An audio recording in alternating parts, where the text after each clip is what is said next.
விஜயுடைய சூறாவளி சுற்றுப்பயணம் 20 நாட்கள் 38 மாவட்டம். திமுகவுக்கு கலக்கம். டெல்லியும் உற்று நோக்கி கொண்டிருக்கிறது. இன்னும் குறிப்பாக சொல்லணும்னா, விஜய் அவர்கள் பனையூர் விட்டு வெளியில் வரலன்னு சொல்லி இப்போ பனையூர் விட்டு வெளியில் வந்துட்டார். இன்றைக்கி இவருக்கு சுற்றுப்பயணம்னு சொன்ன உடனே ஒரு குடும்பம் சுரண்டதுன்னு இன்றைக்கி விஜய் சொன்னதுக்கு பதில் இல்லை. விஜயை பார்த்து இவர்கள் அஞ்சு கொண்டிருக்கிறார்கள். அவர் ஆட்டத்தை கலப்பாருன்னு உறுதியாக நம்புகிறாங்க. இன்னும் குறிப்பாக பார்த்தீங்கன்னா, சி ஓட்டர் கருத்து கணிப்பு. சி ஓட்டர் கருத்து கணிப்பு டெல்லியில் யார் ஆள போகிறாங்கிற கருத்து கணிப்பு. அதில் விஜய் அவர்கள் பிஜேபி அதிமுகவுக்கு போகிற ஓட்டை பிரிப்பார், திமுக ஜெயிக்கும் அப்படிங்கிற மாதிரி இங்கே இருக்கக்கூடிய திமுக நிலைவத்வானங்கள்லாம் சொல்லிட்டு இருக்காங்க. சார், ஸ்டாலின் வேணுமா வேணாமாங்கிறது வரக்கூடிய எலெக்ஷன்.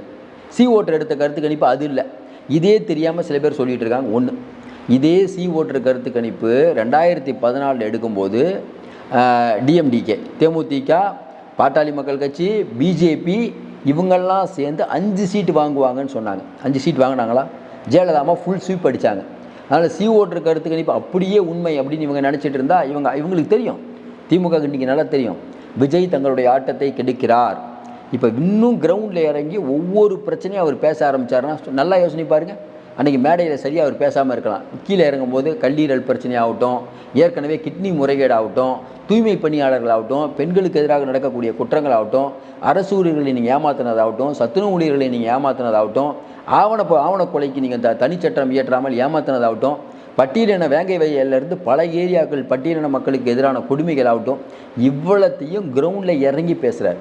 அதையும் தாண்டி இப்போ 25,000 பேருக்கு ஒரு ஒன்றிய நிர்வாகின்னு அவங்க போட போகிறாங்க. கிரவுண்ட் லெவலையும் கட்சியை பலப்படுத்துகிறாங்க. திமுக ஏன் பயப்படுதுன்னா, நம்மளுடைய சுகபோக வாழ்வுக்கு ஒரு இடைஞ்சலாக இருக்கார். வரக்கூடிய தேர்தலில் பார்த்தீங்கன்னா எந்த கருத்து கணிப்பு எடுத்தாலும் நம்ம மைனாரிட்டியாக தான் வருவோம். அப்போ விஜய் அவர்களுடைய வருகை அப்படிங்கிறது அதிமுகவுக்கு மட்டும் பாதிப்பு இல்லை, திமுகவுக்கு பெரிய அளவுக்கு பாதிப்பு. அப்போ மைனாரிட்டி ஆயிடுவோமோ, இல்லை தோற்று போயிடுவோமோ. ஏன்னா துரைமுருகன் அவர்கள் போன தடவை ஜெயித்தது 200 ஓட்டில் தான் ஜெயிக்கிறார். இங்கே டி நகரில் திமுக கேண்டிடேட் 175 ஓட்டில் தான் ஜெயிக்கிறார். விஜயை பார்த்து அஞ்சுகிறார்கள். விஜய் கிரவுண்டில் இறங்கினா கண்டிப்பாக ஒரு இம்பாக்ட் இருக்கும்.